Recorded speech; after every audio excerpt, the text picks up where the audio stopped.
Assalamualaikum warahmatullahi wabarakatuh. Alhamdulillah, bersyukur kepada Allah atas segala limpahan karunia Allah kepada kita, yang merupakan nikmat terbesar dalam hidup kita adalah nikmat iman, Islam, dan ihsan. Bersalawat kepada Nabi dengan ucapan Allahumma sholli Allah Muhammad, karena dengan kehadiran beliau lah nikmat iman, Islam, dan ihsan itu kita rasakan sampai sekarang. Sebelum kita lanjutkan pembelajaran pertemuan kita di pagi ini, di Jumat yang penuh barakah ini, kita awali dengan membaca doa bersama. Bismillahirrahmanirrahim. Raditu billahi rabba wa bil islami dina wa bi Muhammadin nabiyya wa rasulullah. Rabbi zidni ilma warzuqna fahma. Rabbi shrah li sadri wa yassir li amri wa hlul 'uqdatam min lisani yafqahu qawli bi rahmatika ya arhamar rahimin. Ya Allah, di pagi yang penuh barakah ini tambahkan ilmu kepada kami, tambahkan paham kepada kami, sehingga kami dapat mengamalkan ilmu yang kami dapat pada pagi hari ini. Amin Allahumma amin. Anak-anakku sekalian, pagi ini kita akan membahas materi pembelajaran yang ketiga atau bab 3, yaitu berkaitan dengan akhlak.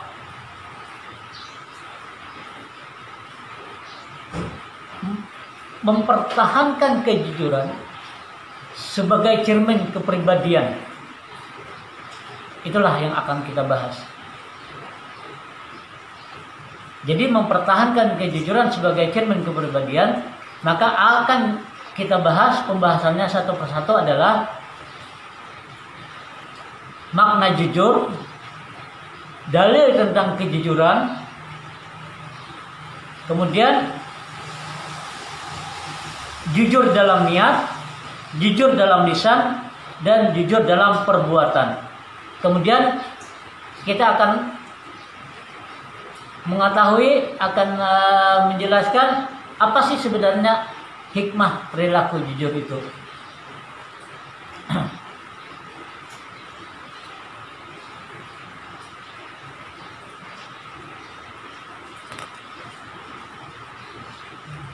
Sekarang kita lanjutkan langsung saja ke pengertian jujur.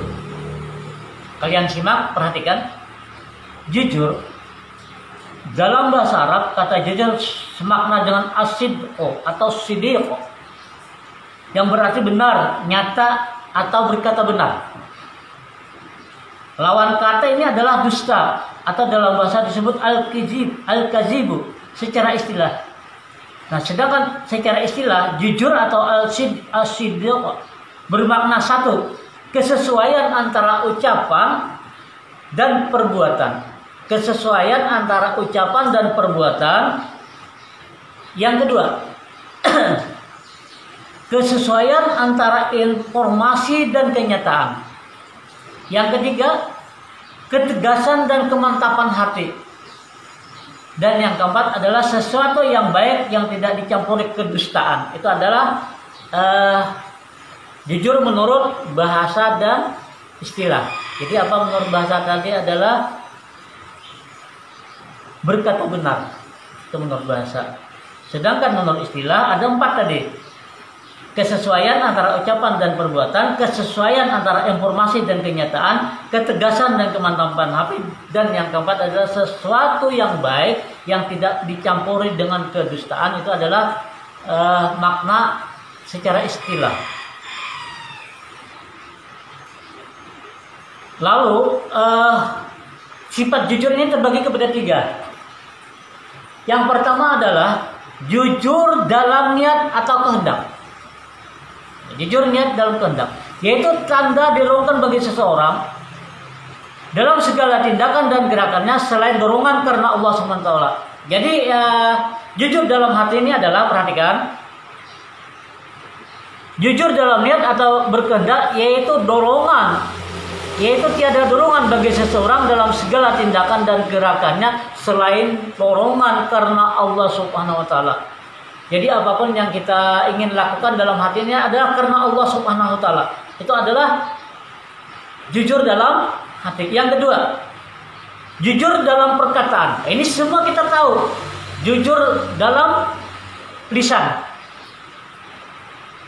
yaitu sesuatu berita yang diterima dengan yang disampaikan. Setiap orang harus dapat memelihara perkataannya. Ia tidak berkata kecuali dengan jujur. Barang siapa yang menjaga lidahnya dengan cara atau menyampaikan berita yang sesuai dengan fakta yang sebenarnya, ia adalah termasuk jujur. Nah, jenis ini adalah menempati janji, termasuk jujur jenis ini. Yang ketiga, jujur dalam perbuatan atau amaliyah, yaitu beramal dengan sungguh-sungguh sehingga perbuatan zahirnya tidak menunjukkan sesuatu yang ada dalam batinnya dan menjadi tabiat bagi dirinya. Artinya apa? Dalam keseharian kita selalu berbuat perbuatan, melakukan amaliyah, beramal dengan sungguh-sungguh sehingga perbuatan zahirnya kan tidak menunjukkan sesuatu yang ada dalam batinnya dalam menjadi tabiat bagi dirinya. Sesuatu yang ada dalam batinnya dan menjadi tabiat bagi dirinya. Jadi perbuatan kita ini tidak bertentangan dengan apa yang ada di dalam hati. Misalnya kita melakukan sholat ke masjid, kita niat lillahi ta'ala, padahal dalam hati kita adalah mungkin ingin bertemu dengan anak kiai. Nah, itu berarti sudah bersalahan, berarti ada dalam perbuatan kita itu berarti tidak jujur sholatnya. Jadi akan melanggar dua, jujur dusta dalam niat dan juga dalam perbuatan kita. Itu namanya tidak ikhlas. Jadi sifat jujur ada berapa tadi? Ada 3. Jadi sekarang kalian sudah mengetahui 2 ya, pengertian jujur dan pembagian sifat jujur ini tadi secara ringkas. Yang selanjutnya adalah apa sih sebenarnya kenapa kita harus jujur? Memang apakah diperintahkan oleh Allah? Nah, ini adalah pertanyaan yang bagus.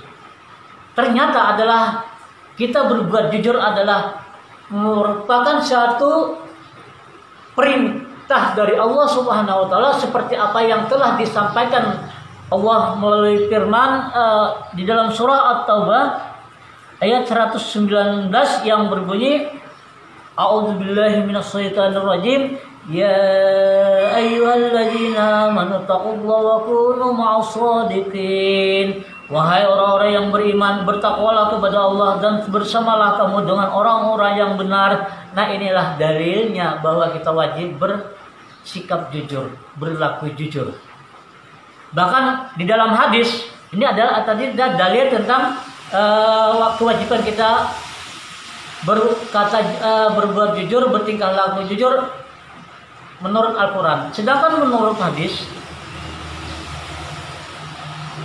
mungkin kalian sudah tahu semua bahwa tanda-tanda orang munafik itu ada 3. Mungkin ada yang tahu apa saja. Jadi ketika kita mendengar kalimat itu, kita teringat dengan apa yang sering dikatakan bahwa setiap apa yang dia ucapkan dia selalu berdusta. Ini menurut hadis Nabi yang saya bacakan artinya. Kemudian yang kedua, setiap dia berjanji dia ingkari. Yang ketiga, setiap apapun yang diberikan amanah kepada dia, dia mengkhianati. Maka inilah tanda-tanda munafik. Wah, ini sangat dibenci sekali oleh Allah Subhanahu wa taala dan Rasul. Bahkan manusia pun membenci akan sifat yang demikian. Maka betapa pedih dan siksa Allah nanti di akhirat terhadap orang-orang yang munafik. Makanya kita jangan sekali-kali melakukan suatu kedustaan ataupun kebohongan. Nah, ini inti daripada pembelajaran kita yang kalian harus ringkas apa yang saya sampaikan ini tadi, ataupun ini nanti insya Allah akan saya kirimkan fotonya atau lembaran dari buku yang ada ini seperti yang sudah-sudah. kalian harus memberikan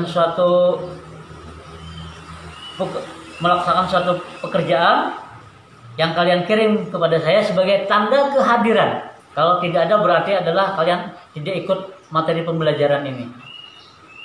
Itu saja yang saya sampaikan. Selamat melaksanakan tugas yang saya berikan ini. Waktunya cukup selama 1 minggu sampai minggu depan. Ya, ingat sampai minggu depan. Jadi atau sesuai dengan pembelajaran kita, untuk yang hari Sabtu, gilirannya hari Sabtu, yang hari Senin, Selasa bisa juga. Sesuai dengan materi kita, jadwal normal yang dulu. Itu batasan untuk umum. Ini banyak sekali masih ada anak-anak yang belum mengumpulkan, yang ulangan saja masih ada. Ingat, nanti ketika mau pembagian rapor kalian itu sudah ada nilai, itu akan untuk memberikan nilai, kan masih ada yang nilainya nggak ada nilai. Sekian dari saya sudahi. Wassalamualaikum warahmatullahi wabarakatuh.